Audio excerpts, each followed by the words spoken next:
करवा चौथ। ये लो नंदिनी, तुम्हारे करवा चौथ का सब सामान आ गया है। अरे आप तो सब सामान लेकर भी आ गए। चलो अच्छा किया, वरना मुझे सामान लेने समय निकाल कर बाजार जाना पड़ता। बहू नंदिनी, एक बार देख तो लो, शाम करवा चौथ का सारा सामान लेकर तो आया है ना। किसी चीज की कमी तो नहीं रह गई है।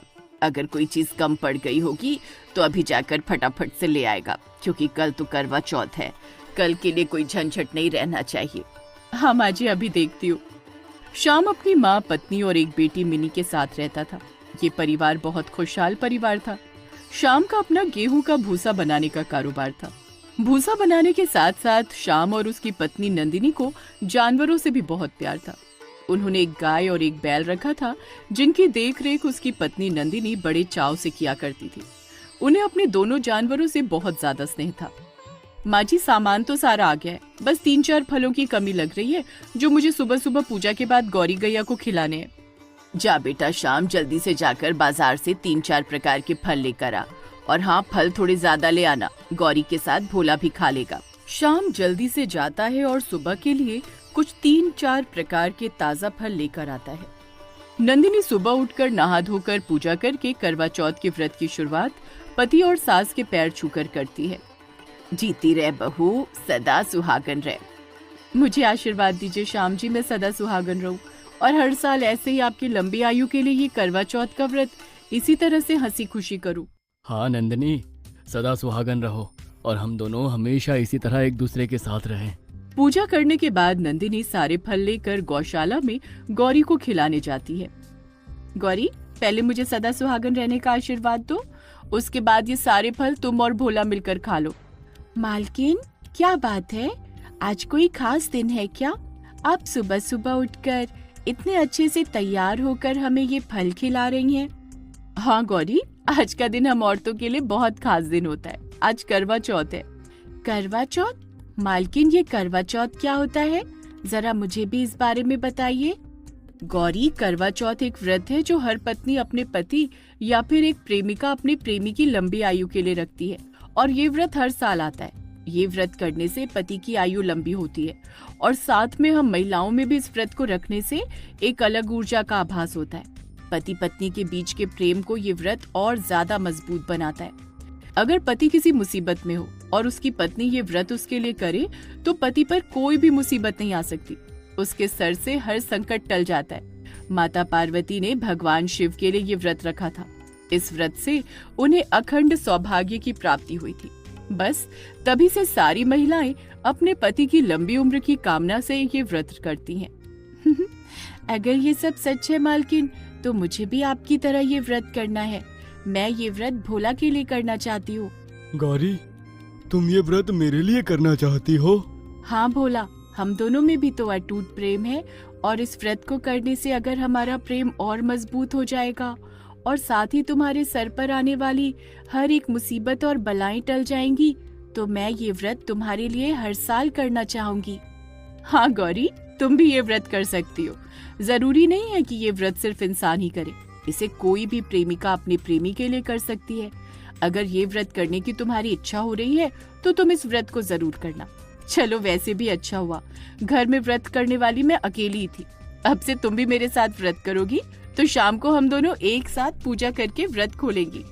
नंदिनी वो सारे फल भोला को खिला देती है, साथ ही गौरी को व्रत का विधान बताती है, उसे अच्छे से नहलाती धुलाती है और उसे सिंदूर का टीका बिंदी लगाती है।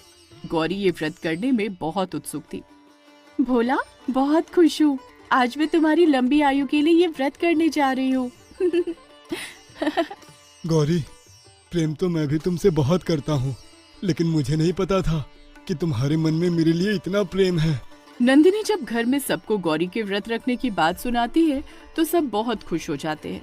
तभी थोड़ी देर में शाम को भूसे के लिए बहुत बड़ा ऑर्डर आता है। ग्राहक को भूसा देने के लिए शाम गोदाम चला जाता है। जल्दी घर लौट आइएगा, आपको तो पता ही आज करवा चौथ है।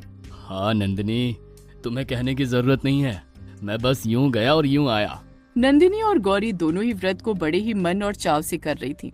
अब नंदिनी शाम की पूजा का सामान इकट्ठा करती है और देखती है कि पूजा के पवित्र फूल ही नहीं है। ओ माँ जी, लगता है शाम जी पूजा के पवित्र फूल लाना ही भूल गए। बहू, तभी तो मैंने तुम्हें कल ही कहा था देख लेना कोई सामान रह तो नहीं गया। अब बोलो, पवित्र फूलों के बिना पूजा कैसे होगी? मालकिन, आप ऐसे निराश क्यों होती हैं? फूल ही चाहिए ना। अगर मालिक घर पर नहीं है तो मैं फूल लेकर आता हूँ। आप और गौरी पूजा की तैयारी कीजिए, मैं अभी फूल लेकर आता हूँ। अच्छा भोला, जल्दी से जाकर ले आओ फिर फूल। ज्यादा देर मत करना क्योंकि पूजा का समय हो रहा है। हाँ भोला, जल्दी आ जाना। हाँ गौरी, तुम चिंता मत करो, मैं बस गया और अभी आया। भोला पूजा के पवित्र फूल लेने के लिए निकल जाता है। तभी एक जगह एक शराबी सबसे शराब पीने के लिए पैसे मांग रहा था, लेकिन उसे सब पैसे देने से इनकार कर रहे थे। ए भाई देना थोड़े पैसे, मुझे पैसों की बहुत जरूरत है। अरे चल भाग यहाँ से, निकल आ जाते हैं ना जाने कहाँ कहाँ से पैसे मांगने। उस शराबी की शराब पीने के लिए तलब इतनी बढ़ गई थी कि वो किसी भी हद तक गुजरने के लिए तैयार था, लेकिन उसे शराब के लिए कोई पैसे नहीं दे रहा था। तभी अचानक से उसकी नजर भोला पर पड़ती है। अरे ये बैल तो आवारा लग रहा है, तभी तो अकेला जा रहा है। हाँ, ये मैंने पहले क्यों नहीं सोचा। मेरी शराब पीने की तलब अब यही बैल मिटाएगा। वो शराबी भोला को डंडा उठाकर पीटने लगता है और उसे मार मार कर रस्सी से बांधकर अपनी एक टूटी सी झोपड़ी में ले जाता है। अब रात होने का इंतजार करता हूँ, क्योंकि रात से पहले तो मैं इसको बेच नहीं सकता। सब लोग देख लेंगे। रात होते ही मैं इसे कसाई को बेच दूंगा और उससे ढेर सारे पैसे लूंगा। उस शराबी ने भोला को मार मार कर इतना जख्मी कर दिया था कि वो इस हालत में भी नहीं था कि अपनी टांगों पर उठकर खड़ा हो सके। इस जलील आदमी ने मुझे इतना मारा है कि मैं खड़ा होकर यहाँ अपनी जान बचाने के लिए भाग भी नहीं सकता। पता नहीं गौरी, मेरे बारे में तुम सबको पता भी चल पाएगा या नहीं, और ये मुझे कसाई को बेच देगा। गौरी और नंदिनी भोला का इंतजार कर कर के थक जाती हैं। शाम होने को आती है, लेकिन भोला अभी तक फूल लेकर नहीं आया था। मुझे तो यही समझ में नहीं आ रहा कि भोला अभी तक वापस क्यों नहीं आया। आखिर कहाँ गया होगा? गलती मेरी ही है, मुझे भोला को नहीं भेजना चाहिए था। मालकिन, रात हो गई, चांद भी निकल आया, लेकिन मेरा भोला अभी तक घर नहीं आया। मेरा जी बहुत घबरा रहा है। आज से पहले मुझे भोला के लिए ऐसा डर कभी नहीं लगा। आप तो कहती थी कि इस व्रत में बहुत ताकत है। जो भी इस व्रत को करता है उसके प्रेमी या पति पर कभी भी कोई संकट नहीं आता। तो फिर मेरा भोला अभी तक घर क्यों नहीं आया? गौरी, तुम बस हौसला रखो, हमारे भोला को कुछ नहीं होगा। मालकिन, अगर सच में इस व्रत में इतनी ताकत है तो आज मैं देखना चाहती हूँ। जब तक मेरा भोला घर नहीं आएगा तब तक मैं देवी माँ की पूजा अर्चना में लीन रहूंगी। नंदिनी, चांद निकल आया है। मैं चाहता हूँ तुम तब तक व्रत ना खोलो जब तक मैं भोला को ढूंढ के घर ना ले आऊं। गौरी का अटल विश्वास था। वो भोला के लिए लगातार पूजा करने लगती है। वहीं शाम भोला को ढूंढने के लिए निकल पड़ता है। दूसरी तरफ वो शराबी एक कसाई को लेकर आता है और उससे पैसे लेकर भोला को उसे सौंप देता है। शाम भोला को हर जगह तलाश रहा था, लेकिन उसे भोला कहीं भी नहीं दिखता। तभी अचानक से शाम के सामने माँ पार्वती एक कन्या के रूप में आकर शाम को उस ओर इशारा करती हैं जहाँ भोला को उस शराबी ने रखा था। शाम जल्द से वहाँ पहुंचकर देखता है कि शराबी जख्मी भोला को एक कसाई को सौंप रहा है और वो कसाई भोला को जख्मी हालत में घसीट कर ले जा रहा है। कहाँ ले जा रहे हो मेरे भोला को? छोड़ो मेरे भोला को। तभी वो कसाई वहाँ से भागने की कोशिश करता है, लेकिन शाम उसे एक घूसा लगाकर नीचे गिरा देता है। वहाँ पर और भी लोग इकट्ठा हो जाते हैं।